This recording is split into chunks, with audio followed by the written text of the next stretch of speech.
They say women fall in love with fairy tales, but the truth is those tales were never about love. They were about power, about female psychology wrapped in stories meant to look innocent.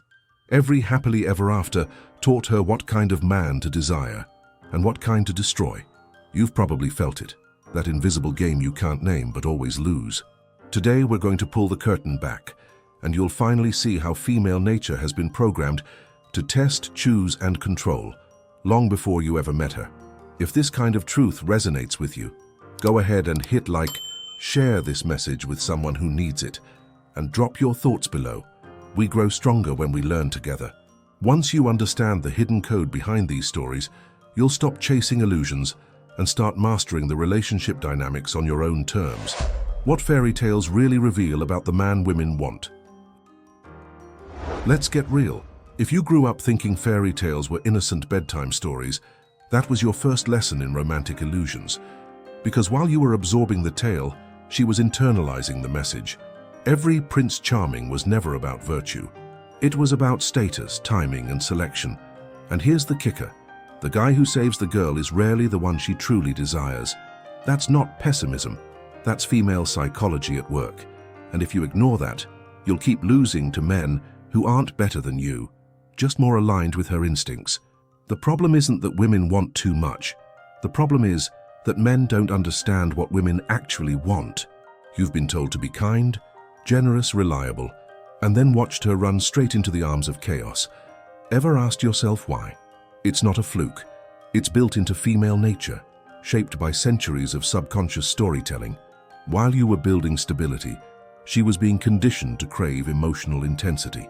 What fairy tales taught her wasn't love. It was drama, disguised as romance. Every storybook she loved had one hidden rule.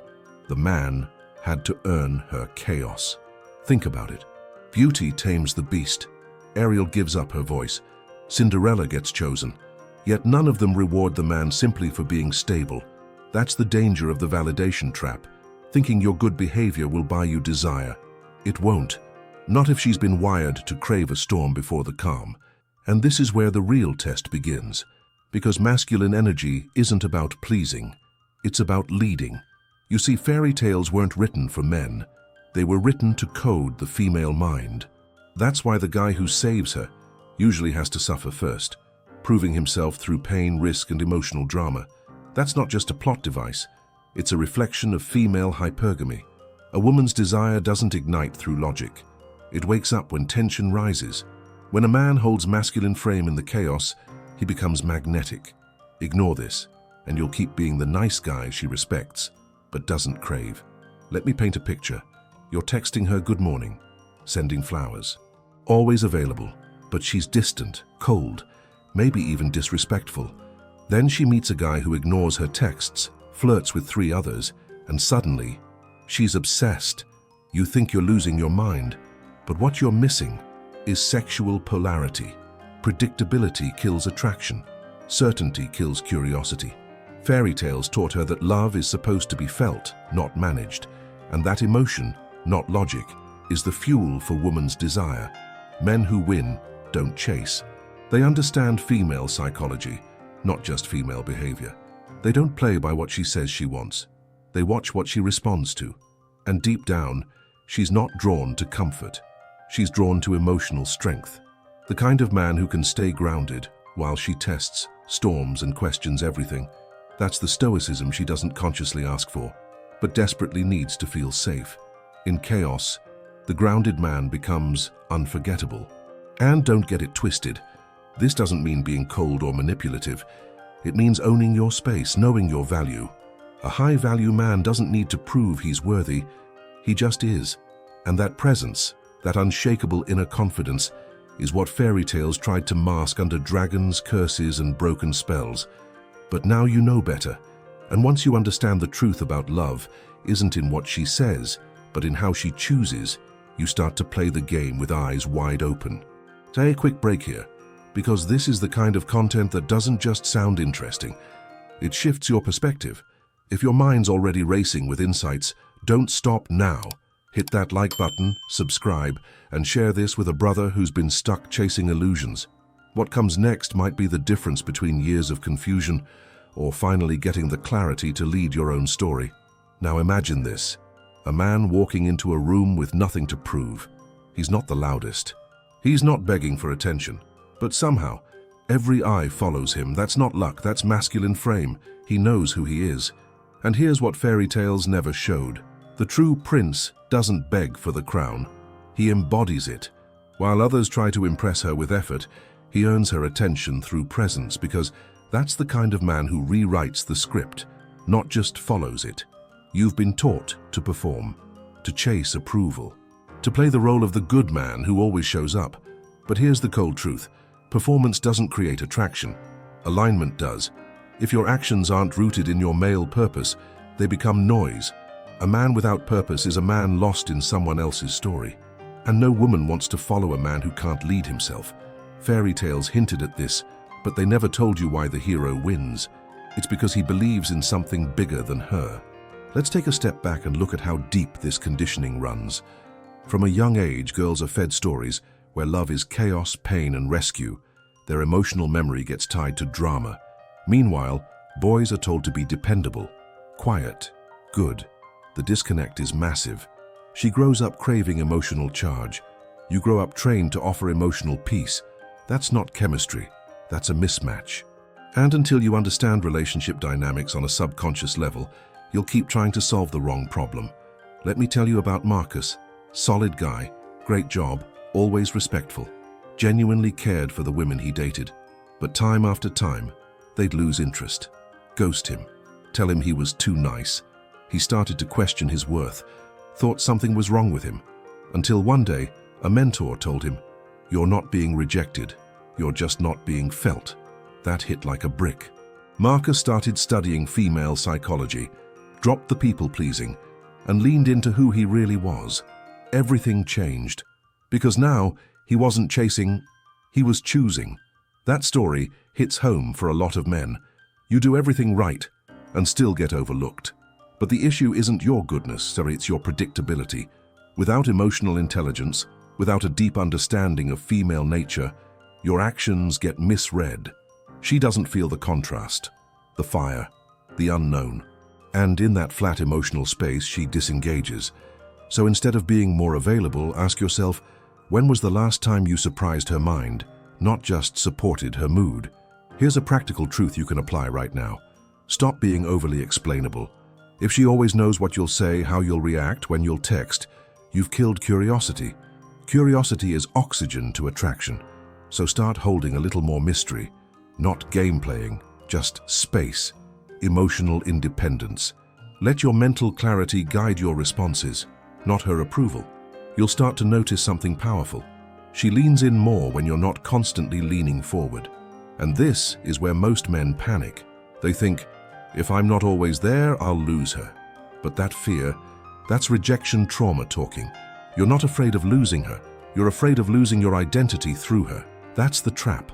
And it's exactly what fairy tales don't prepare you for. They train her to wait for the hero. But who trains the hero to know his own worth? That's your work. And it starts by breaking free from the alpha versus nice guy binary and choosing to be whole, not performative. Let's talk clarity. Women don't want you to be a mindless robot of confidence. What they want is congruence, your actions matching your core. When a man moves from inner confidence, not desperation, it's felt deeply. And no storybook prince ever cried for attention. He commanded it. That's the shift you make when you stop living in reaction to her moods and start living by your own code. That shift is magnetic because it says, I don't need you to validate me. I'm already built. This is where most guys confuse confidence with arrogance. But here's the truth. Stoicism isn't about shutting down emotions. It's about not letting them hijack your actions. A stoic man feels deeply, but he responds. He doesn't react. And that stillness, that steady presence, is what makes you a mountain in her storm. Women test not because they're cruel, but because they crave to feel a man's solidity. Your power is proven in your ability to stand still when everything else spins. You've probably heard it before. If she's testing you, she likes you. But no one explains why. The reason is rooted in female hypergamy. She's wired to search for the strongest possible partner. Not physically, but emotionally. Her tests are subconscious scans. Is he who he claims to be? Fail and she loses respect. Pass and her woman's desire deepens. Not because you passed a quiz, but because she felt your center can't be shaken. That's the emotional safety she never learned to ask for directly. So how do you build that kind of presence? Start with mental clarity. Eliminate distractions that dilute your focus. Mindless scrolling, approval seeking, drama loops. Choose 3 non-negotiables that keep you grounded. Fitness, discipline, purpose. Not for her, for you. Because when your attention is fractured, so is your masculine core. But when you sharpen it, your energy becomes undeniable. And that's when women stop seeing you as an option and start feeling you as a standard. Let's flip the script for a second. What if she's not actually the prize? What if you are? What if female psychology has trained you to compete for her approval, when in reality it's her who should qualify for your life? That's not ego, that's balance. It's the understanding that male self-worth isn't measured by how many women want you, but by how little you compromise yourself trying to earn it. That reversal of mindset changes everything. But that reversal only works if it's authentic, not fake dominance, not red pill rage. Just stillness, direction. You walk into a room and instead of thinking, what do they think of me, you think, what do I think of them? That's male awareness in action. You filter, not just get filtered. You choose, not just get chosen. Women notice that. They feel when they're in the presence of someone who doesn't need them, and ironically, that's what makes them want you more. Quick visual for you. Imagine you're the fire and she's the wind.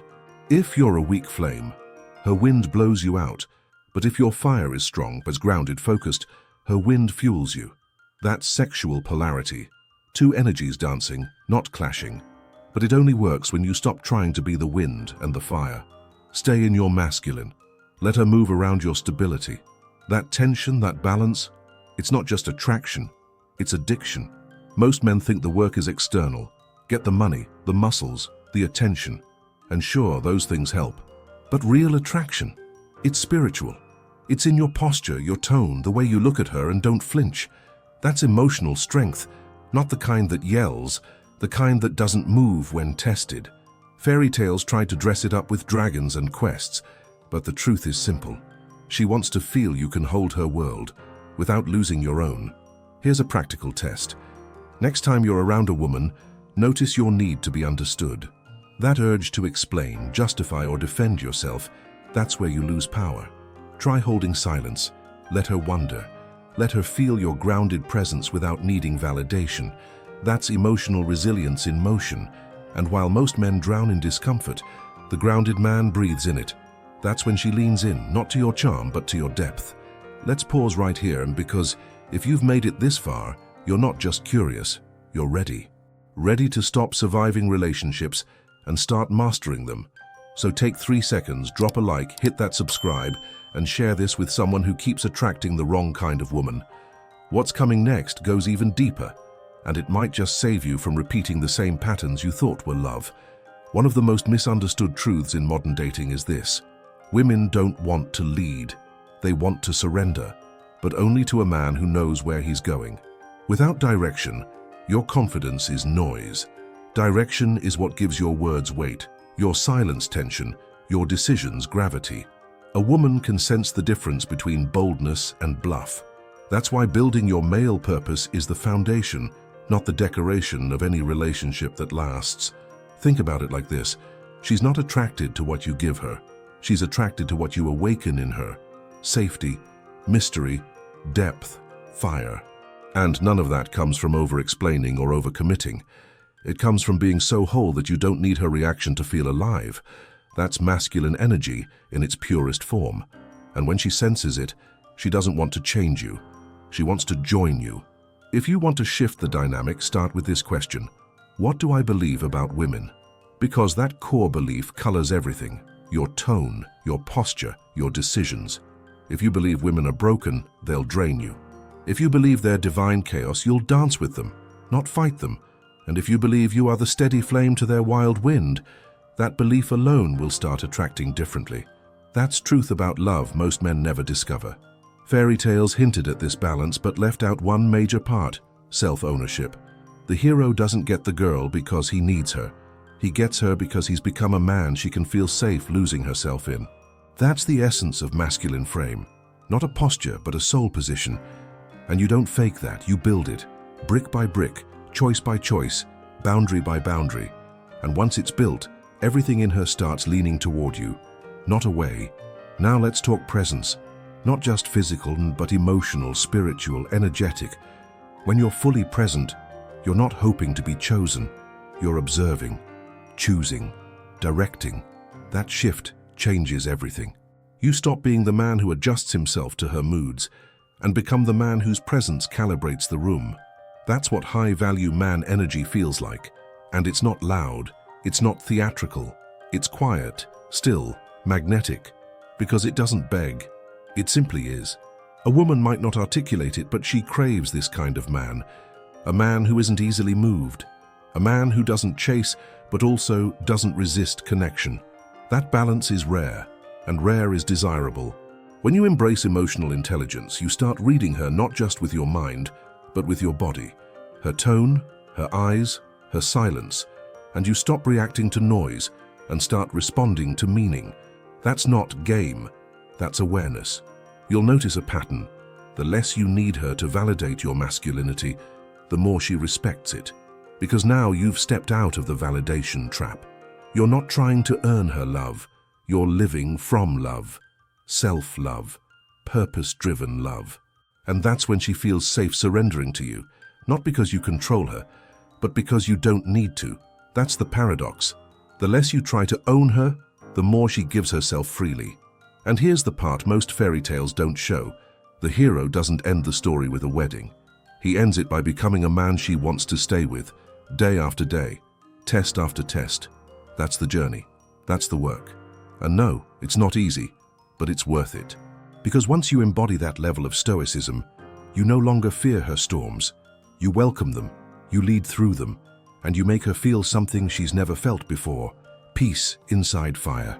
So as you walk forward from here, don't just remember the princess, remember the lesson that the man she really wants isn't the prettiest, richest, or nicest. It's the one she feels most alive with. That's the man with masculine energy grounded in truth, not performance. A man who leads not because he needs control, but because he can't be controlled. That's power, that's depth. That's you when you stop being what she wants and become what she needs. And if you're still here, listening, reflecting, then you're already ahead of most. You're not asleep at the wheel anymore. You're paying attention to her patterns, to yours, to how the code was written long before either of you were born. And now you get to choose differently, to lead with clarity, to embody male self-worth. Because this isn't about outsmarting women. It's about outgrowing the old script. And what happens next is the real story. So now it's on you. You've seen the code behind the fairy tales, the games behind the smiles, and the truth behind her choices. The question is, what are you going to do with it? Will you keep playing the role that always gets dismissed? Or will you become the man she didn't know she was wired to want? What part of today's message hit you hardest? Was it the idea of female hypergamy, the danger of the validation trap, or the reminder that your masculine energy doesn't need permission to lead? Drop this phrase in the comments so I know you made it to the end. I write my own story now. If this video gave you clarity, strength, or just a little push to step deeper into your truth, I truly thank you for watching all the way. Your attention means everything in a world full of distractions. And hey, if you believe more men should hear this too, give it a like, share it with a friend, subscribe to the channel, and turn on notifications. We're just getting started.